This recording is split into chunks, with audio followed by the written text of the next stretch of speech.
나의 도움은 오직 예수 그리스도밖에 없습니다. 라는 제목의 말씀을 가지고 함께 은혜 받기를 원합니다.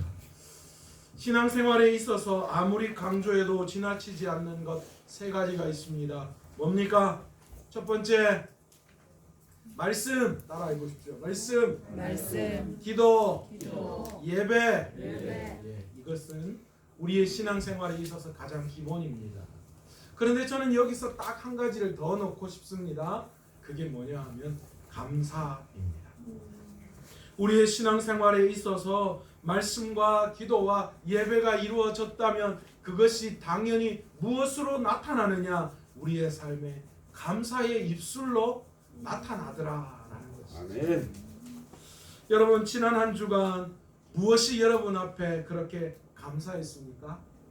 한번 돌아보세요. 나는 이 한 주간 무엇이 하나님 앞에 그렇게 감사했는가? 아니면 철저하게 감사의 입술이 닫혀버리지는 않았는가? 저는요, 지난 한 주간 너무나 감사한 것 하나가 있었습니다. 그게 뭔 줄 아세요? 제가 감사한 거? 예, 제가 감사한 게 뭐냐 하면 의지할 때가 하나님밖에 없다라는 그 사실에 너무 감사했습니다. 이 땅에 오직 주밖에 없네. 그 무엇도 나를 채울 수 없네. 주님의 평안 내 안에 있네. 그 누구도 빼앗을 수 없네. 아멘. 아무리 생각해봐도 믿을 때가, 의지할 때가 나의 힘이 하나님밖에 없다라는 것, 그것이 한 주간 너무너무 감사했습니다. 제가 세상적으로 의지할 게 있는가 한번 생각해봤어요. 나는 과연 세상 가운데 의지할 게 뭐가 있는가? 그런데요, 아무리 생각해봐도 의지할 게 없어요. 저희 집안인 세상적으로 속칭 옛날에 좀 잘 나갔습니다. 좀 이렇게 부티나게 자란 티가 나잖아요. 정집사님 안 그렇습니까? 그런데 고등학교 때 쫄딱 망해버렸어요. 지금은 부모님에게 물려받을 재산 하나도 없고요. 도리어 부모님을 돌봐야 하는 그런 위치에 있습니다. 제 이름으로 된 통장 안에는요, 이 현금이 100만 원이 통장 안에 그냥 늘 있어 본 적이 한 번도 없습니다. 어디서 들어오긴 들어오는데 금세 그냥 확 다 나가버리고 없더라고요. 목회적으로 저를 책임져 줄 사람도 또 그 어떤 배경도 없습니다. 누구는 아버지 잘 만나가지고 아버지 목회하는 목회지 물려받는 그런 일도 있고, 때로는 아버지가 정치적으로 힘이 있으셔서 그 길들을 쭉 열어줘서 편하게 목회하는 친구들, 그런 사람 많이 봤습니다. 그런데 저는 그런 배경도 그런 부모도 없습니다. 누가 나를 그렇게 힘내어 줄 그 어떤 백도 없습니다. 그렇다고 제가 좋은 학벌이 있느냐, 아니면 또 특별히 제가 목회적으로 다른 사람보다 더 뛰어난 어떤 목회적인 노하우가 있느냐, 그것도 아닙니다. 지금까지 나름대로 큰 교회 목회 한번 해보겠다고 이력을 관리하고 발버둥 치며 좋은 교회에 가려고 노력했지만, 그러나 담임 목사 한번 큰 교회 부임하려고 잘못 설치다가 한 방에 모든 이력이 다 날아가 버린 그런 상황도 경험했습니다. 사실 지금도 세상적으로 의지할 것 하나 없습니다. 변화된 거 하나 없고 마찬가지입니다. 목회적으로도 예기치 않게 코로나 바이러스로 말미암아 더 힘든 그런 시간을 보내고 있는 거 사실입니다. 내 목회적 계획이나 열심히 전혀 통하지 않는 불가능한 상태에 놓여져 있습니다. 환경은 점점 더 안 좋아지는 것 같아요. 아무것도 내 삶을 바꾸어 놓거나 힘으로 작용할 게 아무것도 없다는 거지. 그런데요, 그런 과정 가운데 내가 세상적으로 의지할 게 있는가 그렇게 한번 살펴보는 가운데 저는 놀라운 것 하나를 발견하게 되었습니다. 그것이 무엇이냐?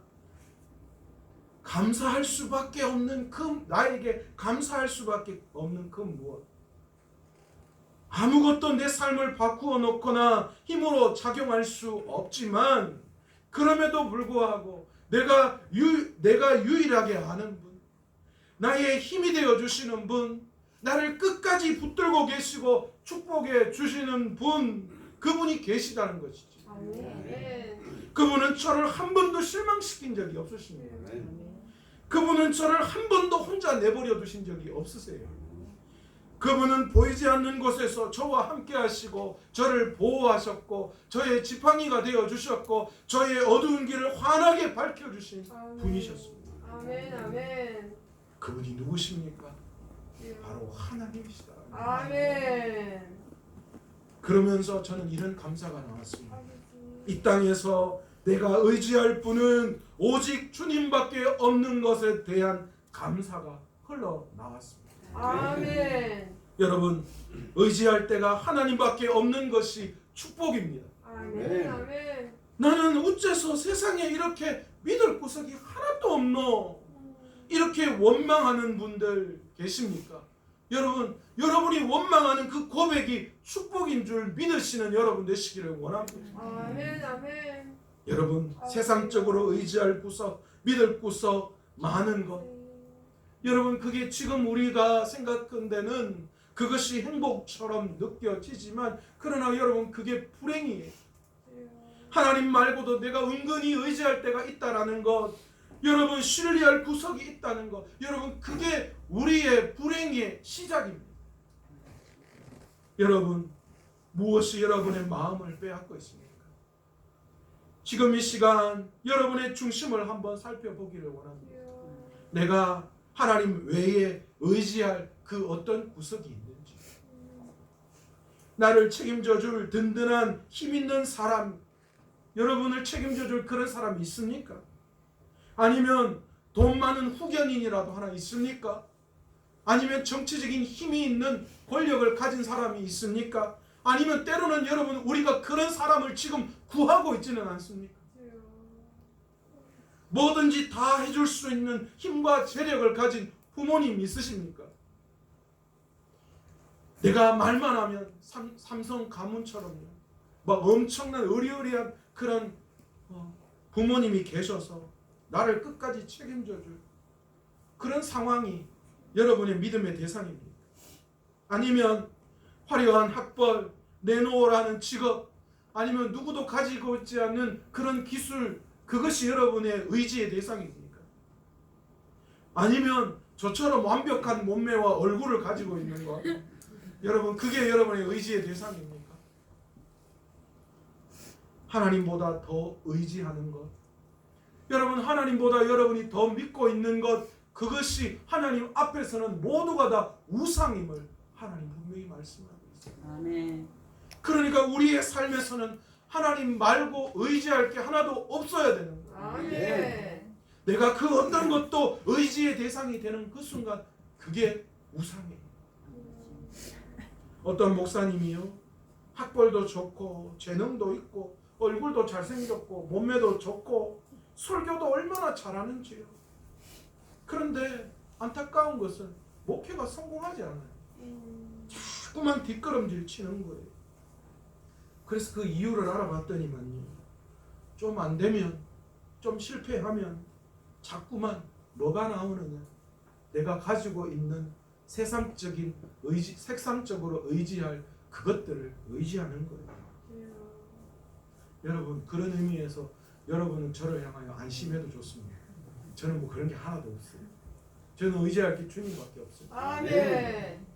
여러분, 지금 이 자리에 여러분 모두가 다 나는 의지할 때가 하나님밖에 없습니다 라고 생각하는 분, 그런 마음이 여러분 드신다면 여러분 그것이 축복인 줄 알고 아멘 하시기 바랍니다. 아멘. 오늘 본문에는요, 남유다의 13대 왕 히스기야를 우리에게 소개해 주고 있습니다. 열왕기 상하는요 북이스라엘을 중심으로 역사를 기록하고 있다라고 구약 개론 시간에 말씀드렸죠, 그죠?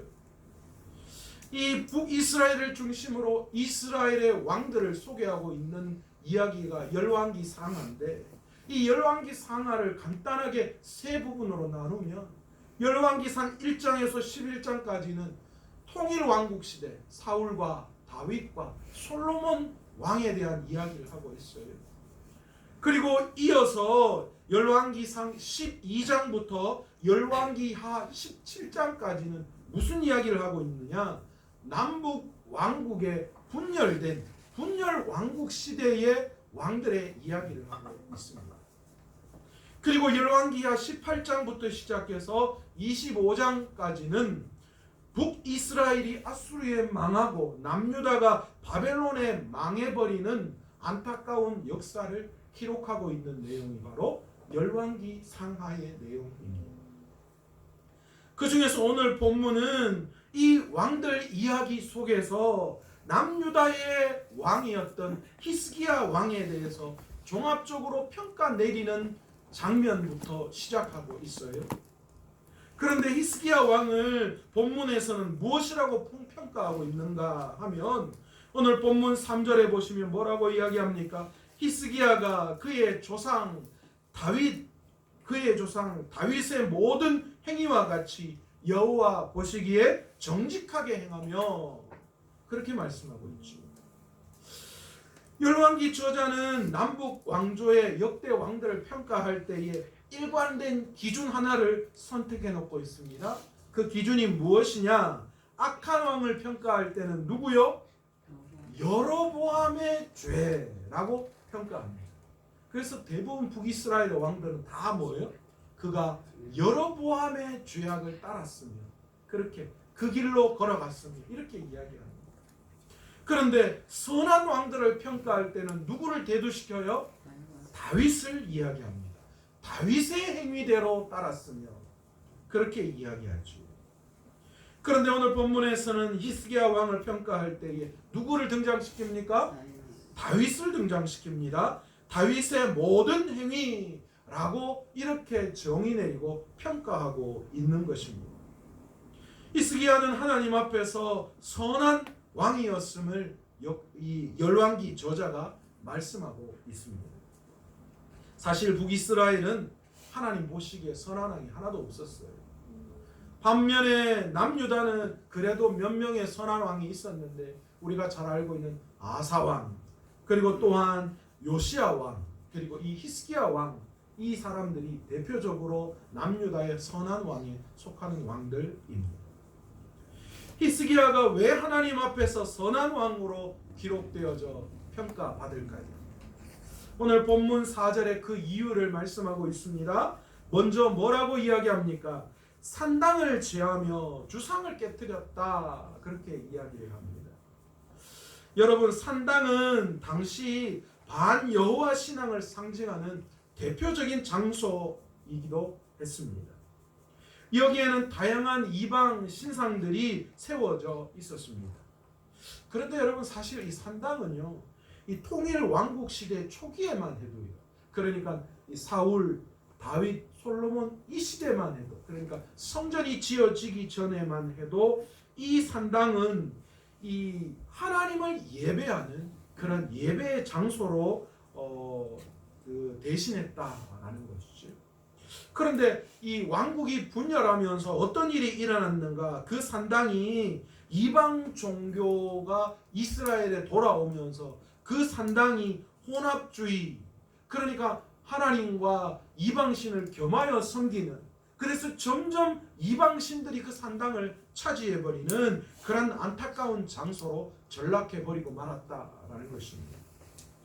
이 산당은 백성에게 그래서 큰 종교적인 그런 폐해를 가져다 주는 곳이었습니다.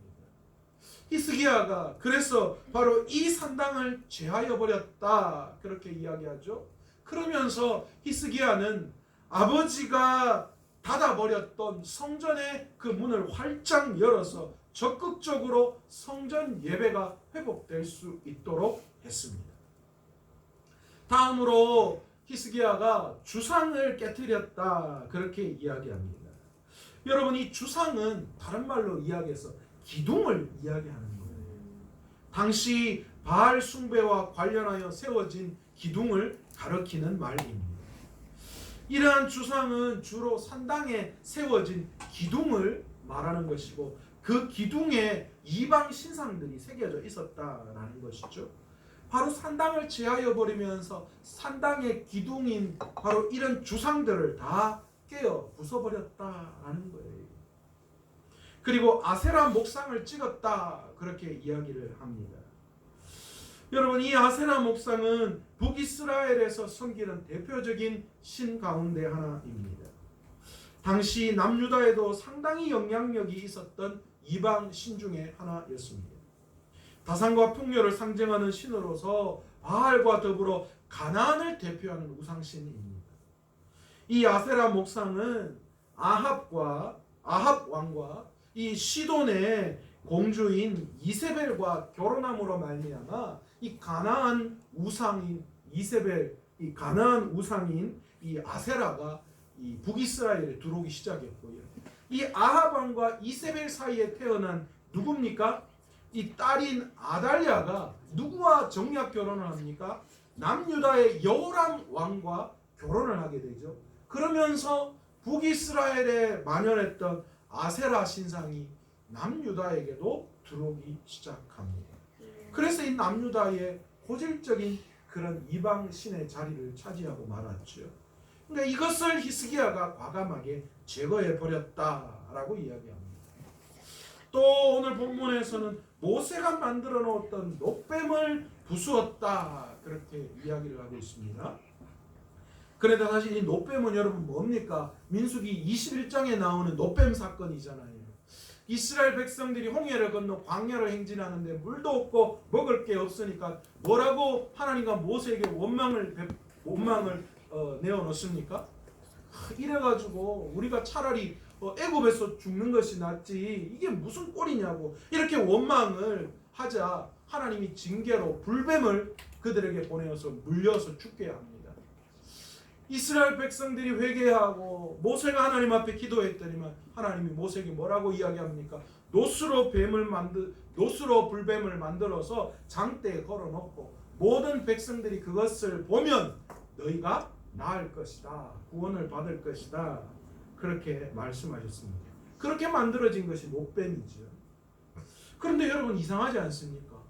아니 이렇게 신성한 하나님이 만들어 놓은 이것을 이 히스기야가 부쉈다. 그런데 그게 어떻게 선한 왕이냐? 도리어 잘 관리해야 되는 게 아니냐? 우리가 이렇게 생각할 수 있어요. 그런데 여기에는 의미가 있습니다. 사실 출애굽 당시에 그때 만들어 놓았던 놋뱀은 이미 사라지고 이 당시에 없는 상태입니다. 그런데 사람들이요 이 모세의 놋뱀을 그 당시처럼 그렇게 만들어서 신앙을 계승하겠다 그런 의미에서 놋뱀을 만들었는데 이건 순전히 다 위장이었어요. 무엇을 위장했습니까? 가나안인들, 가나안 땅의 사람들이 섬겼던 뱀을 숭배하는 그 사상을 가지고 와서 섬기기 위해서 그들이 이유를 내건 것이죠. 그러니까 그들이 만든 놋뱀은 우상이었어요. 모세가 만드는 그 놋뱀이 아니었던 거예요. 그래서 히스기야가 그 놋뱀을 부수었다라는 것입니다. 오늘 말씀에서는요 또 한 가지 히스기야의 개인적인 신앙에 대해서도 이야기하고 있어요. 그가 왜 선한 왕이었는가 개인적인 측면에서도 이야기를 하고 있는데 오늘 5절에 보시면 뭐라고 말씀하고 계십니까? 히스기야가 이스라엘 하나님 여호와를 의지하였는데 그의 전후 유다 여러 왕 중에 그러한 자가 없으리라 그렇게 기록하고 있습니다. 열왕기 저자는 히스기야 왕을 소개하면서 그의 전과 후 유다 여러 왕 중에 그러한 자가 없더라. 어떠한 자요? 여호와를 의지하는 그런 왕들이 없더라. 그만큼 하나님을 의지하고 하나님만 바라보았다. 그렇게 소개하고 있습니다. 전에도 없고 후에도 없다. 그렇게 기록하는 거예요. 여기에서 의지하다라는 단어는 신뢰하다, 확신하다, 하나님 때문에 담대하다, 이런 뜻이 그 속에 포함되어져 있는 거예요. 히스기야는 오직 하나님을 의지했다는 것을 이야기하기 위해서 우리는 당시 시대적 상황과 배경을 조금 이해해 볼 필요가 있습니다. 사실 히스기야가 여호와만을 의지하기는 그 당시 시대적 배경이 그렇게 쉽지가 않았던 거예요. 히스기야가 다스리던 당시 이 중동 땅, 지금의 중동 땅을 중동 땅의 패권을 차지한 사람이 누구였냐? 아수르라고 하는 나라였습니다. 이 아수르의 세력이 점점 커지고, 이 아수르의 세력이 점점 커지자 애굽과 남유다가 손을 잡고 아수르를 견제하려고 했던 상황이었고요. 그에 반해서 바벨론이라는 나라는 신흥 세력으로 저쪽에서 조그만하게 커 나오기 시작하는 그런 때였어요. 또한 블레셋은 이 친아수르 정책을 써서 아수르와 손잡고 자신의 세력을 펼치려고 했던 그런 상황 가운데 있었습니다. 이런 상황에서 아수르가 이 히스기야가 다스리는 유다를 두 번 쳐들어옵니다. 첫 번째 침공은 히스기야 제위 14년입니다. 북이스라엘을 멸망시킨 아수르가 급기야는 남유다까지 쳐들어온 거예요. 히스기야의 아버지 아하스 왕은 친아수르 정책을 펼쳤습니다. 그런데 거기에 반해서 히스기야는 애굽과 친하게 지내면서 이 반아수르 정책을 썼습니다. 그리고 아버지가 아수르와 친하게 지내면서 조공을 바친 그 조공을 거부했던 것이죠. 또한 친아수르 정책을 쓰고 있는 아수르와 친한 이 블레셋을 쳐 부수어 버렸습니다. 결국은 히스기야의 이 반아수르 정책과 블레셋 정벌이 블레셋과 동맹을 맺어서 애굽을 치려고 했던 이 아수르 왕이었던 사네립의 계획에 막대한 차질을 주게 됩니다. 그 때문에 아수르 왕인 사네립이 화가 난 거예요. 그래서 저 남유다 저것부터 침공해서 제거해 버려야 되겠다. 그렇게 해서 남유다를 쳐들어온 거예요. 그런데 오늘 이 열왕기의 기자는요, 이 아수르가 이 남유다를 쳐들어온 이유를 이런 역사적인 그런 배경으로 설명하지 않고요, 영적인 배경으로 바라보게끔 우리를 인도하고 있습니다. 다시 말해서 북이스라엘이 하나님 앞에 범죄함으로 말미암아 어떻게 되었어요? 아수르에 의해서 멸망을 당할 수밖에 없었던 것처럼 이 남유다도 마찬가지였다라는 것이죠. 남유다도 아수르가 남유다에 쳐들어온 이유도 남유다의 범죄 때문이다라는 것을 지금 은연중에 열왕기 저자가 우리에게 보여주고 있다라는 거예요. 무슨 범죄입니까? 당시 이 선지자였던 이사야 선지자는 히스기야를 향하여서 그의 범죄를 지적하는데 첫 번째 무슨 범죄냐? 히스기야가 병들었을 때에 이 바벨론의 사자가 문안을 오잖아요. 근데 그 문안을 올 때에 히스기야가 어떻게 합니까? 성전과 궁에 이 보화 창고를 활짝 열어서 지금 우리가 이렇게 부하고 강대하다라는 것을 교만하게 자랑하면서 자기의 부함을 자랑했습니다. 이게 문제였죠. 또 한 가지가 있었습니다. 아수르를 견제하기 위해서 애굽과 친하게 지낸 거예요. 이사야가 이것을 문제 삼았던 거예요. 왜 그렇습니까? 히스기야는 무엇을 의지해야 되는 거예요? 애굽을 의지해야 되는 것이 아니라 자기의 부하고 강함을 의지하는 것이 아니라 오직 하나님을 의지하고 그것을 대처해야만 했지만, 그러나 히스기야는 세상적인 방법으로 당시 애굽과 화친해서 아수르의 세력을 막아내 보려고 했던 것입니다. 하나님께서는 이에 대한 징계로 아수르를 사용하셔서 히스기야가 다스리는 남유다를 침공하게끔 하셨습니다. 이때 히스기야가 너무너무 겁나고 떨려서요, 어떻게 합니까? 라기스로 이 사람을 보내가지고 이 아수르 왕에게 조공을 바치겠다, 네가 원하는 대로 내가 다 해주겠다, 그렇게 이야기를 합니다. 그렇게 문제를 해결하려고 하지요. 그런데 이 아수르가 엄청난 양의 조공을 원했습니다. 그래서 그가 가지고 있는 성전과 또 왕궁의 모든 보화들을 다 가져다가 결국은 아수르의 왕에게 바치고 맙니다. 이사야 선지자는 이에 대해서 히스기야 왕에게 강력하게 권고합니다. 너 그래서는 안 된다. 왕이시여 그러면 안 됩니다. 하나님을 의지해야 합니다. 그러나 믿음이 약해져 버린 히스기야가 결국은 아수르 왕에게 굴복하고 조공을 바치게 되죠.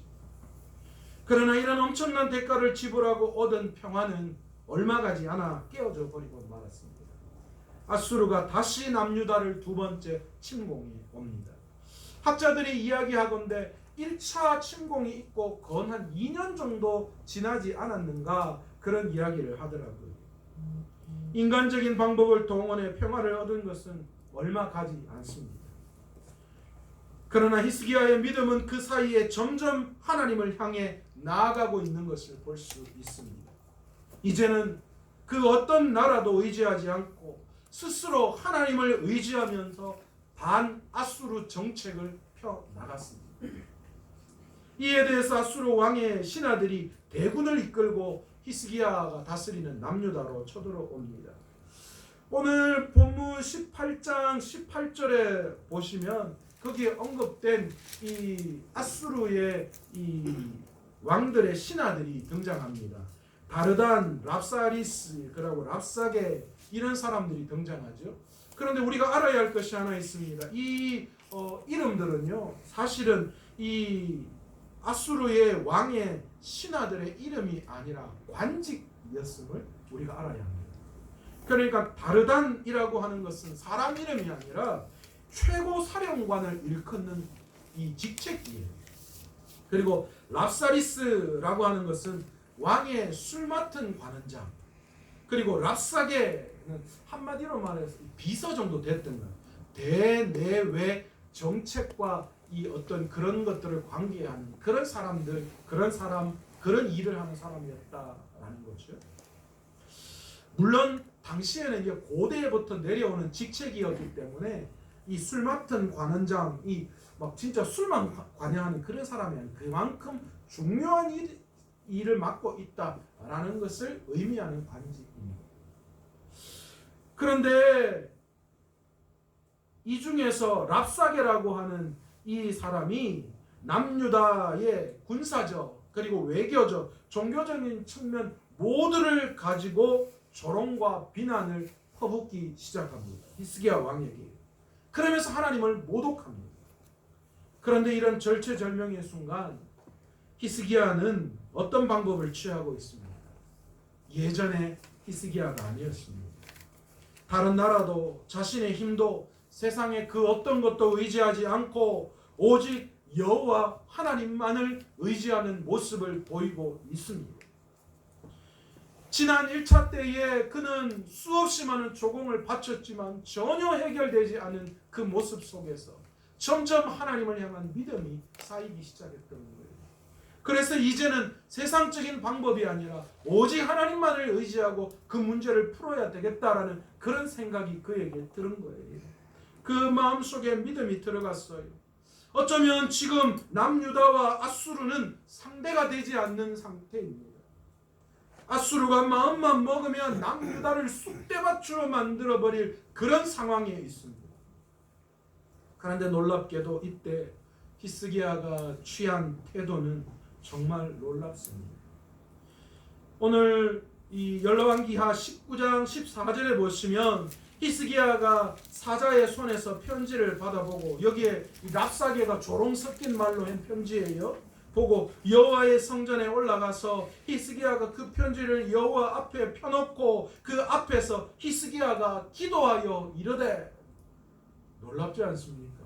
옛날 같았으면 웃자노 누가 내 좀 건져줄 사람 없나? 저 애굽 가봐라, 저쪽에 가봐라, 아니면 뭐 재산 없나? 지금 이 문제 해결할 방법이 없어, 이렇게 우왕좌왕해야 하는데 지금 히스기야는 그 조롱의 편지를 받아 붙들고 하나님 앞에 올라가서 그 편지 펼쳐놓고 지금 하나님과 독대하는 거예요. 하나님 보십시오.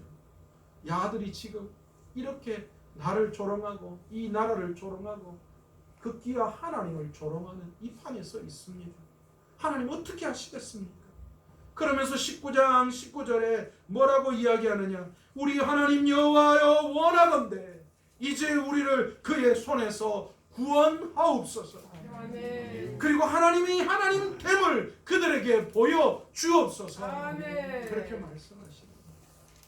우리 히스기야 왕이 달라졌어요. 히스기야가 오은영 박사님 만난 것 같아요. 잘 모르시죠? 우리 아이가 달라졌어요. 거기에 상담하는 박사님 이름이 오은영 박사예요. 그 박사님 만나면 사람이 달라져요. 아가 달라지더라고요. 히스기야가 그 박사님 만났는지는 모르지만 히스기야는 하나님을 의지하기 시작했어요. 하나님이 그 마음속에 충만하게 들어오자 용기와 희망이 생겼어요. 내가 세상 의지해봤자 저거 또 압수르가 또 쳐들어오네. 내가 이런 거 의지해서는 안 되겠다. 예전 같았으면 압수르의 협박과 조롱이 섞인 편지를 받아들고 덜덜 떨었을 거예요. 어떻게 해결할까? 세상적인 방법을 동원했을 거예요. 누가 나 좀 도와줄 사람 없나? 누가 나 좀 도와줄 나라가 없나? 내가 가지고 있는 군사는 얼마나 되나? 전쟁 잘할 사람 좀 없나? 이런 것 저런 거 다 생각했을 거예요. 그러나 이제는 아닙니다. 그 문제를 가지고 하나님 앞에 가지고 나아갑니다. 그 협박과 조롱 섞인 편지를 하나님 앞에 펼쳐놓고 기도했어요. 하나님, 하나님이 구원해 주셔야 합니다. 아멘. 나를 도와주실 분은 그 어디도 없습니다. 아멘. 아니 어쩌면 하나님 그 어디도 없는 것이 아니라 나는 이제 그거 의지하지 않습니다. 아멘. 오직 하나님만을 의지합니다. 아멘. 저와 여러분이 바로 이런 하나님만을 의지하기를 간절히 축원합니다. 아멘. 우리의 일평생에 하나님만을 의지하며 그 어떤 사람보다도 하나님을 의지하는 데 있어서 전후에 그런 사람이 없더라라는 그런 소리 들어볼 수 있는 저와 여러분 되시길 원합니다. 아멘. 누가 해라 합니까? 뭐 해라 합니까? 여호와를 의지하라고 하잖아요. 아멘. 의지하는 게 그것이 주님이 원하시는 거예요. 아멘. 아멘. 오늘 본문에서는 이 모든 사건을 종합하여서 7절에 뭐라고 간략하게 소개하고 있는가? 저가 아수르 왕을 배반하고 섬기지 아니하였고 그렇게 얘기해요. 히스기야의 믿음, 그의 개인적인 신앙 이제는 온전히 여호와만을 의지하는 상태가 되었다는 거예요. 아멘. 아멘. 이제 히스기야는 힘 있는 나라도 세상의 방법도 자신의 지혜도 의지하지 않습니다. 그것을 힘으로 여기고 의지하지 않습니다. 그것은 그의 인생의 해결 방법이 아니기 때문에 그렇게 한번 해봤는데 안 되는 거예요. 안 되는데 자꾸 하면 그것보다 더 어리석은 사람이 어디 있어요. 그래서 두려운 존재인 아수르의 왕도 배반할 수 있는 믿음의 사람이 될 수 있었던 거예요. 자신의 인생에 진짜 도움을 주시는 분은 오직 하나님이심을 깨닫는 저와 여러분 되시길 원합니다. 아멘. 여러분 평생에 무슨 일이 있든지 또한 무슨 일을 만나든지 하나님만을 의지할 수 있는 저와 여러분 되시길 원합니다. 아멘. 다른 게 의지의 대상이 아니에요. 다른 게 우리를 도와줄 수 없습니다. 우리가 우리의 문제를 가지고 하나님 앞에 엎드려 기도할 때에 그렇게 하나님을 의지할 때에 하나님이 우리의 도움이 되어주시고 하나님이 우리의 방패가 되어주시고 하나님이 우리의 산성이 되어주시는 분이신 줄로 믿습니다. 아멘. 이렇게 히스기야가 하나님을 의지했더니만 하나님이 그를 어떻게 축복하십니까? 첫 번째, 그와 함께 하시는 임마누엘의 축복을 베풀어 주시는 것입니다. 아멘. 아멘. 여러분, 그냥 축복이 아니에요. 어디 가든가 그와 함께 하시겠다라는. 아멘. 아멘. 옛날에 제가 한번 말씀드렸잖아요. 이 싸움 잘하는 학교 친구하고 싸우는데 제가 그때 좀 겁나가지고 우리 이 사촌 형님이 같은 학교에 다니고 있었는데 그 형님 데리고 왔다고. 와, 우리 형님 뒤에 딱 있으니까 완전 내가 자신이 있더라고. 제가 코피 냈다 했잖아요. 여러분 이 세상 우주 만물을 창조하시고 주관하시는 하나님이 나와 함께 하신대요. 아멘. 그것도 내가 어디를 가더라도 그 하나님이 나와 함께 해주시겠다. 그렇게 말씀해 주시는 거예요. 아멘. 아멘. 하나님을 의지할 때에 바로 그 어디를 가더라도 하나님이 함께 하시는 임마누엘의 축복이 우리에게 있는 줄로 믿습니다. 아멘. 사막의 음침한 골짜기를 가고 사망의 무서운 그 길을 걸어갈 때에 여러분 우리가 두렵지 않은 이유가 뭡니까? 여러분 이 땅을 살아가면서 우리가 절망 가운데 있고 세상적으로 볼 때 너무 부족하고 연약한 투성이 가운데 있지만 우리가 걱정하지 않고 감사할 이유가 어디에 있습니까? 우리가 주님을 의지할 때 우리가 어느 곳에 있을지라도 하나님이 임마누엘을 주시겠죠. 아멘. 그러니까 아멘. 두렵지 않아요. 실패도 두렵지 않아요. 죽음 앞에서도 두렵지 않아요. 아멘. 그 어떤 상황에 놓여 있더라도 두렵지 않는 거예요. 하나님이 나와 함께 하시는 거예요. 아멘. 아멘. 두 번째로 어떤 축복을 주시느냐? 형통의 복을 주시겠다. 아멘. 그렇게 말씀하시죠. 여러분 이 형통의 축복 대표적인 사람 누굽니까? 창세기 39장에 나오는 요셉 아닙니까? 요셉이 형들에게 버림받아서 지금 애굽의 보디발의 집에 종으로 팔려가 있습니다. 종으로 팔려가 있는 그 상태에서 성경은 그 요셉에게 뭐라고 이야기하고 있습니까? 여호와께서 요셉과 함께 하심으로 그가 형통한 자가 되었다. 그렇게 성경이. 우리 입장에서는 이해가 안 가는 말이잖아요. 아니 무슨 종으로 팔려가 있는데 뭔 형통이냐고.